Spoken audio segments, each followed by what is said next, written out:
pessoal, bem-vindos ao Pod Steel, o canal da construção industrializada. Meu nome é Ricardo Longo e eu estou aqui hoje para entrevistar o Daniel Gispert e o Tarsis Antunes. O Daniel, que é presidente do grupo Steel Corp, e o Tarsis, que é o diretor-geral da Tecnoframe, a nossa fábrica que faz parte do grupo. E a gente vai falar aqui hoje, nesse primeiro episódio, sobre construção industrializada, o que o Brasil pode esperar para 2024. E aí eu queria abrir aqui a nossa conversa falando com o Daniel e com o Tarsis, mas primeiro para o Daniel. De maneira bem geral, Daniel, o que você imagina em termos de tendências para esse setor para o ano que vem? Muito legal. Bom, primeiro, boa tarde, boa noite para quem estiver nos assistindo aí, no horário que estiver assistindo. Primeiro, prazer falar de construção industrializada. Esse é o nosso setor e a gente, com muita coragem, vem trabalhando esse mercado para mudar esse conceito da construção tradicional.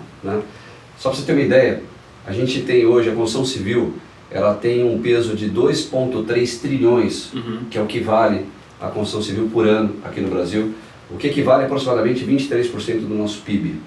Segundo o PNAD, são 7,4 milhões de pessoas que trabalham na construção civil. Alguma coisa perto de 2,6 nas construtoras e a diferença disso no nosso ecossistema, empresas de forro, vidro, pintura. Então, essa indústria é uma indústria muito valiosa para o nosso país. E sem sombra de dúvida, quando a gente fala de construção industrializada, existem outros dois incrementos que são bastante curiosos. Menos de 1% da construção é feita em steel frame no país, que é uma oportunidade muito grande. E menos de 10% é de construção industrializada. Ou seja, de cada 10 canteiros de obra, um apenas tem um canteiro industrializado onde recebe de fábricas os produtos prontos para que sejam montados dentro do ambiente. A construção civil no Brasil, de uma maneira geral, ela é muito artesanal. No mundo também. Em países mais desenvolvidos, ela se torna mais industrializada. E aqui no Brasil a gente tem uma oportunidade muito grande de fazer história nesse setor. Um país onde a gente tem toda a vantagem do clima, das pessoas, um país harmônico, não tem guerra, não tem terremoto, não tem neve. Então a gente tem uma condição ímpar de fazer história nesse setor industrializado aqui no Brasil. Legal. E você, Tarsis, o que você enxerga aí de tendências para o ano que vem para esse nosso setor? O que você acha que vai mudar? O que você acha que vai evoluir? Vamos lá, pessoal. Primeiro, olá para todo mundo. Muito feliz de estar participando do primeiro Pod Steel. Pod Steel? Pod Steel. Vamos lá. Eu estou nesse mercado já há algum tempo, E a gente tem acompanhado a evolução do mercado da construção industrializada no Brasil já há alguns anos. O que eu tenho sentido nos últimos, diria, 2, 3 anos, principalmente ali final de pandemia, pós-pandemia, é um movimento muito grande do mercado procurando alguma coisa que não seja artesanal. Então, como tendência mesmo e tal, o que a gente está vendo no mercado é pessoas vindas da construção convencional, até o próprio Daniel, muitas pessoas que trabalham aqui com a gente, e pensando, cara, deve ter alguma maneira de fazer isso aqui diferente, deve ter alguma forma de inovar, deve ter alguma maneira da gente não depender tanto da mão de obra artesanal. E um dado interessante tem acontecido, que vem levando isso mais para frente, tem aberto os olhos dos principais players do mercado, é que a mão de obra da construção civil, como a gente conhece, ela está envelhecendo. Então a mão de obra que ela tinha uma idade média ali dos seus 20 e poucos anos, há 10, 15 anos atrás, já está com a idade média dos seus 40 e poucos anos agora. E esse pessoal já não está pegando no batente como antes. E o pior, que as próximas gerações já não querem trabalhar com construção civil porque ficou conhecido como um mercado de trabalho pesado, suado, que paga mal e etc, etc e tal. Então, a tendência é que cada vez mais as construtoras e os players, mesmo do mercado tradicional, eles industrializam as suas obras de alguma forma, utilizando steel frame, utilizando outras tecnologias construtivas. Depois a gente pode falar por que a gente escolheu o steel frame, por que a gente acredita no steel frame como tecnologia, Isso é uma crença da nossa empresa. Mas essas empresas elas estão olhando, procurando por todo lado alguma coisa para industrializar, alguma forma de industrializar, de fazer isso, de realmente transformar essa indústria da construção civil, que na verdade não é indústria, não é indústria de fato. E tem uma coisa interessante que o Tarso está dizendo, que assim, a gente usa aqui um vídeo muito interessante, que é um vídeo que vai estar disponível aqui nas redes de maneira geral. A gente fala, o mundo mudou, veja suas compras online, a forma de como a gente assiste vídeo, a forma de como a gente pega táxi, a forma de como a gente pede comida. Houve uma evolução, a gente evoluiu nos últimos 2 anos o que a gente não evoluiu nos últimos 200 anos. Então, quando você fala a palavra tendência, existe um movimento muito grande de desenvolvimento sendo feito agora de uma maneira geral no mercado. E o que o Tarso coloca muito bem é materiais, serviços, tecnologia, as aplicações dentro do ambiente de obra já são completamente diferentes do que eram há poucos anos atrás. E isso faz com que essa tendência seja uma tendência tecnológica, uma tendência de menos insumo na obra, uma tendência de menos pessoas envolvidas no canteiro, de uma menor exposição contrária a uma obra convencional, onde você tem muita gente na obra, uma exposição a risco, a chuva, a intempéries. Então isso realmente é uma tendência que nos anima muito e que nos fortalece no desenvolvimento do nosso plano de negócio. Eu tenho visto e avaliado muitos sites de empresas do setor, de Instagram de empresas do setor e tal, e assim, eu vejo que a grande maioria das empresas que eu tenho visto, elas têm falado muito, focam muito, pelo que eu vi, em casas de alto padrão, é o que eu mais vejo, e algumas empresas mostrando também construções maiores de galpões, construções corporativas e tal, mas muito em casas de alto padrão. Como é que vocês avaliam em termos de aceitação do público, do que a gente pode esperar para o ano que vem? Vocês acham que o crescimento desse mercado, que eu acho que é um mercado, como vocês falaram, que está crescendo, vem de poucos anos atrás, mas vem crescendo, o crescimento em 2024 vai ser mais ainda no mercado de casas, vai ser, ou às vezes casas que não precisam nem ser casas de unifamiliares, podem ser condomínios e tal, ou vai ser mais no mercado corporativo, no mercado industrial de grandes galpões ou grandes fábricas, escolas. Qual desses segmentos de mercado vocês acham que ano que vem vai ser um ano que vai... Pergunta é muito interessante, porque assim, quando a gente olha os nossos indicadores aqui, o nosso maior volume de obras são obras corporativas, que a gente faz para o mercado B2B, que são as empresas, condomínios horizontais, que normalmente estão ligadas a fundos de investimento, a bancos e a clientes finais, que são os desenvolvedores de terra. O que acontece muitas vezes quando a gente vai para as mídias, de uma maneira geral, é o que a foto mais bonita, o que chama mais atenção acaba sendo aquela residência de alto padrão, aquela casa maravilhosa que nós também fazemos. Eu acho, ao longo que existe um desenvolvimento linear em todas as cadeias, em todas as tipologias de obra. Então, quando a gente olha para galpões, edificações, hospitais que têm a obrigação de fazer uma obra limpa, né, Tarso? Uma obra industrializada, casa com uma luva aquilo que a gente desenvolve. Então, o setor, de uma maneira geral, todos eles, a gente vê um desenvolvimento e uma aceitação muito grande nesse modelo de negócio. Obviamente, alguns fazem mais barulho, né, chamam mais atenção pelas fotos e pela tipologia e pela própria audiência que acaba gerando, mas sem sombra de dúvida, todos esses setores são setores fundamentais. Quando a gente faz uma obra, só para complementar, quando a gente faz uma obra, por exemplo, para um fundo de investimento ou para um incorporador predial, o que ele quer com a gente é que a gente entregue mais rápido para ele. Então hoje tem uma enxurrada, a gente costuma dizer aqui que a gente está tomando água de hidrante. O volume de clientes que vem para cá de incorporação é muito grande, porque a incorporadora precisa do projeto antes, do prédio antes, para começar a receber a parcela de chaves, a entrega do produto, então, ou o financiamento bancário daquele que comprou.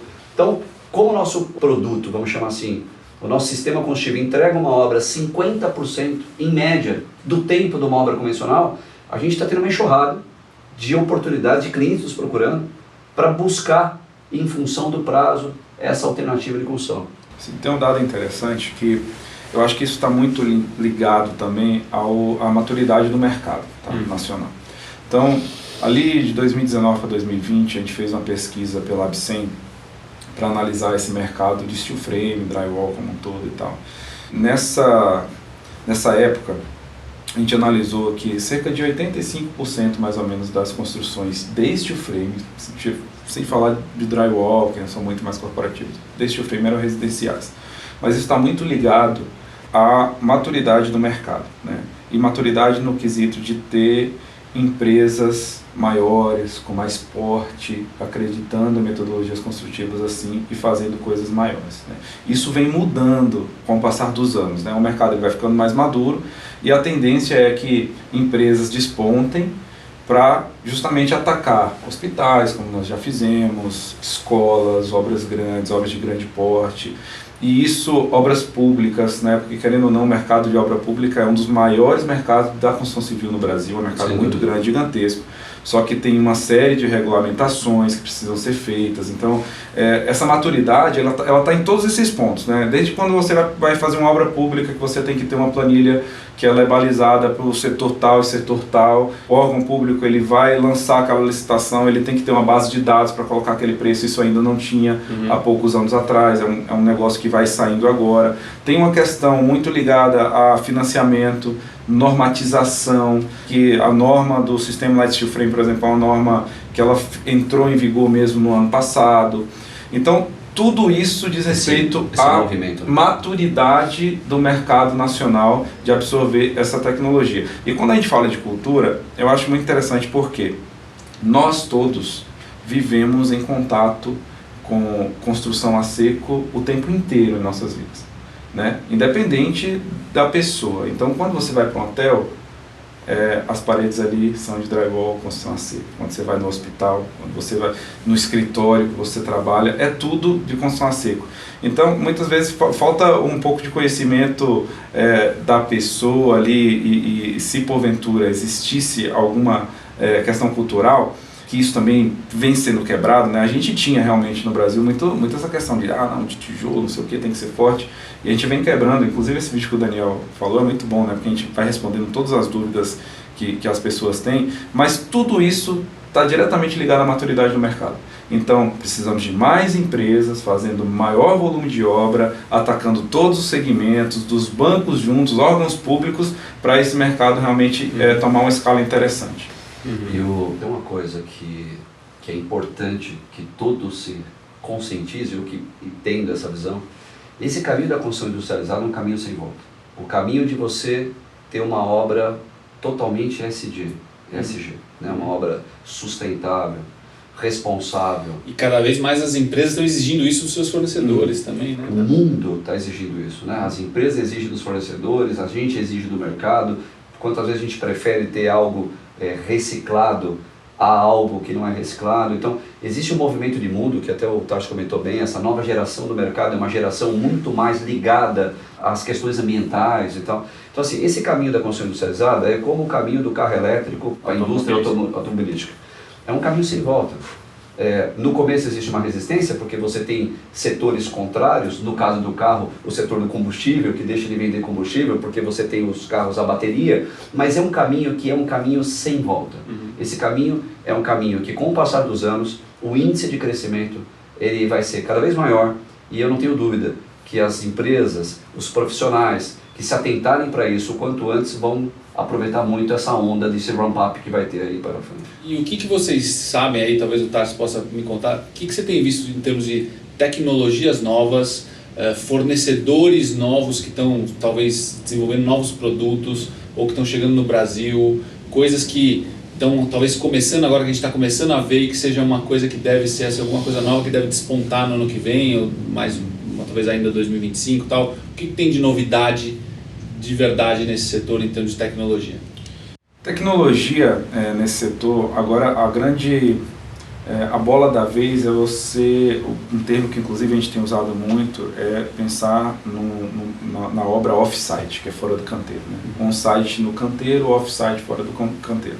E quando a gente vai para o off-site, em que a gente está fazendo uma obra ou partes de uma obra dentro da indústria, a gente vai implementando tecnologia ali. Eu gosto de falar que o steel frame é uma metodologia construtiva, então é uma tecnologia construtiva, que é a tendência hoje no mercado, que está sendo muito divulgado e muito usado no Brasil, mas o método construtivo ele é um meio para um fim, que é a industrialização. É por isso que eu falo sobre a nossa crença em acreditar no steel frame como esse método que a gente utiliza para essa industrialização, que é o fim ali o final desse processo. Mas junto com o steel frame tem várias outras coisas. A gente tem O PEX, que já não é tão novo, mas a gente está inventando novas maneiras de usar o sistema hidráulico PEX. A gente tem novas maneiras de fazer sistemas elétricos através de chicotes e tal, que já vão dentro de paredes, já vão dentro de módulos, e tudo isso a gente faz off-site, dentro de uma indústria de fato, né? Coisa que já acontece bastante lá fora. Ainda falando de tecnologia, eu gosto sempre de citar que o steel, e até por isso que eu acredito muito na escalada dessa tecnologia no Brasil, é a tecnologia construtiva de mais simples implementação em pequenas escalas e em grandes escalas. Então ela é muito versátil e flexível, desde o cara que constrói ali mesmo a casa, o pequeno construtor que ele quer mudar também, ele quer inovar, porque mesmo esse cara que está ali no interior, ele já não tem mão de obra, ele já está sofrendo as dores, o sumiço da mão de obra, até empresas grandes como a nossa, que tem indústria, que está fazendo tudo dentro da fábrica e etc. Então é uma metodologia construtiva que eu acho que assim, no Brasil é uma das coisas que a gente tem mais despontando hoje no mercado. A inovação para no steel frame, para por aí? Logicamente não, né? Eu acredito muito que o steel ele tem essa vanguarda hoje no Brasil, ele tem esse desenvolvimento, mas da mesma forma como tudo está evoluindo no mundo, streaming, celular, tal, eu acho que essa geração nossa dos últimos 20 anos a gente viu um negócio acontecer no mundo que é inacreditável. Há 20 anos atrás a gente não tinha um celular, como a gente viu os telefones com fio, a gente viu o telefone público, a gente viu o tijolão, a gente viu o Nokia, a gente está com iPhone. É a mesma coisa que vai acontecer na construção civil, mas a construção civil é sempre um pouquinho mais atrasada do que todos esses outros mercados. Tá muito legal esse papo e tem tantos assuntos aqui que a gente poderia falar, talvez a gente marque até um segundo papo sobre esse mesmo tema de tendências, do que esperar para o ano que vem, mas eu queria aproveitar e perguntar também sobre a questão de custos. Como é que você acha, Daniel, que vai se comportar a questão de custos na nossa indústria, talvez versus a indústria da construção tradicional? Tem desde uma questão talvez de taxa de juros, tem uma questão de financiamento, tem uma questão de inflação e tem uma questão talvez até que não vai ser um impacto imediato, mas que vai vamos dizer, afetar todos nós, que é a questão até da reforma tributária, né, que está sendo aprovada agora.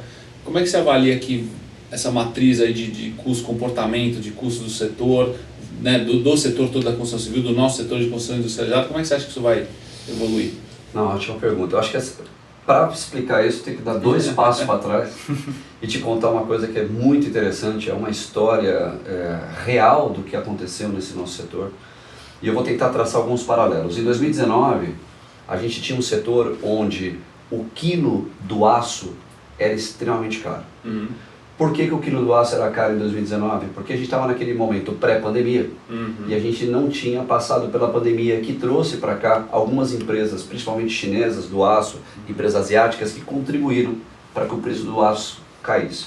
Então a gente começou 2019, vamos chamar assim, pré-pandemia, com um custo de metro quadrado mais alto do que a construção tradicional. Por sua vez, a construção tradicional em 2019 era muito barata, porque é uma construção onde você tinha uma abundância de mão de obra, uma abundância de empresas e também não tinha vivido ainda o momento de pandemia que fez com que houvesse uma grande peneira, no sentido literal, da gente manter nesse mercado menos fornecedores e fornecedores também mais qualificados. O que acontece?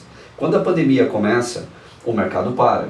O mercado para, as grandes empresas de engenharia viraram médias e as médias empresas de engenharia tradicionais sumiram do mercado.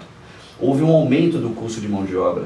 Quando você tem um aumento do custo de mão de obra atrelado a uma escassez de insumos, de uma maneira geral, e eu não quero dizer especificamente alguma coisa, porque faltou aço, faltou vidro, faltou pintura, faltou mão de obra. Quem era do setor de construção civil durante a pandemia saiu do setor. O custo do metro quadrado da construção tradicional subiu.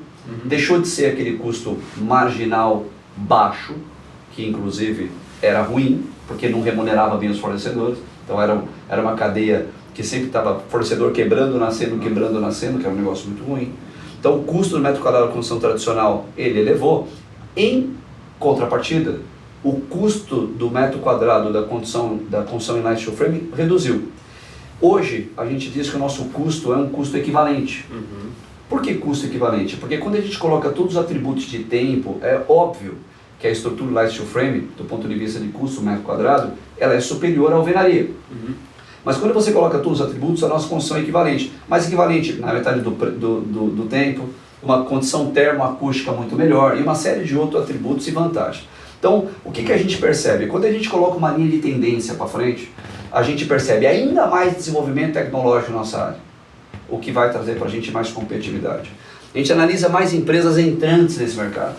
Quantas empresas estão nos ouvindo agora e falando, eu também vou inovar, eu também vou para esse mercado. Quanto mais empresas tiver nesse mercado, mais aço é vendido, mais competitividade vai acontecer para poder ter melhores custos. Então a tendência daqui para frente é uma tendência ainda melhor de resultado, porque a gente percebe que o desenvolvimento tecnológico, o desenvolvimento do setor começou e não tem fim. E é por aí que a gente vai surfar as ondas desses próximos anos. Então você está dizendo assim, que a tendência de uma certa subida de custos da construção tradicional e de queda de custos da construção industrializada, ela deve, que já chegamos numa ponta, nesse ano, num momento de cruzamento aqui, de inflexão, deve continuar agora se acentuando e melhorando ainda mais. Para tentar ilustrar um pouco mais o que a gente está dizendo, hoje se chegar um cliente aqui na Steel Corp e falar, olha, eu tenho uma obra a R$5 mil metro quadrado, R$3 mil metro quadrado, R$6 mil, não importa a tipologia da obra. A gente faz exatamente o mesmo preço da construção inline steel frame, da construção tradicional que ele tem, com todos esses atributos e vantagens. Menos funcionários na obra, menos exposição ao risco, uma construção off-site mais industrializada, uma maior condição termoacústica das paredes, das vedações, as garantias são muito mais longas na nossa área, em todos os sentidos, porque a gente usa materiais com mais tecnologia embarcada, então a garantia é mais longa, e isso são algumas das vantagens do sistema de steel. Maravilha. Bom, vamos encerrando por aqui hoje. Queria agradecer a presença de vocês, Daniel, Tarsis. É um prazer. Acho que ainda ficou bastante coisa para falar, né? Desde formação de mão de obra, evolução e consolidação das normas e padrões. Acho que tem tanto assunto para falar que acho que a gente vai gravar uma segunda edição desse tema de o que esperar para o ano que vem ou para os próximos anos de tendências do nosso setor. Obrigado a vocês. Até a próxima. Obrigado, Laura. Eu que agradeço. Muito obrigado. Vamos lá.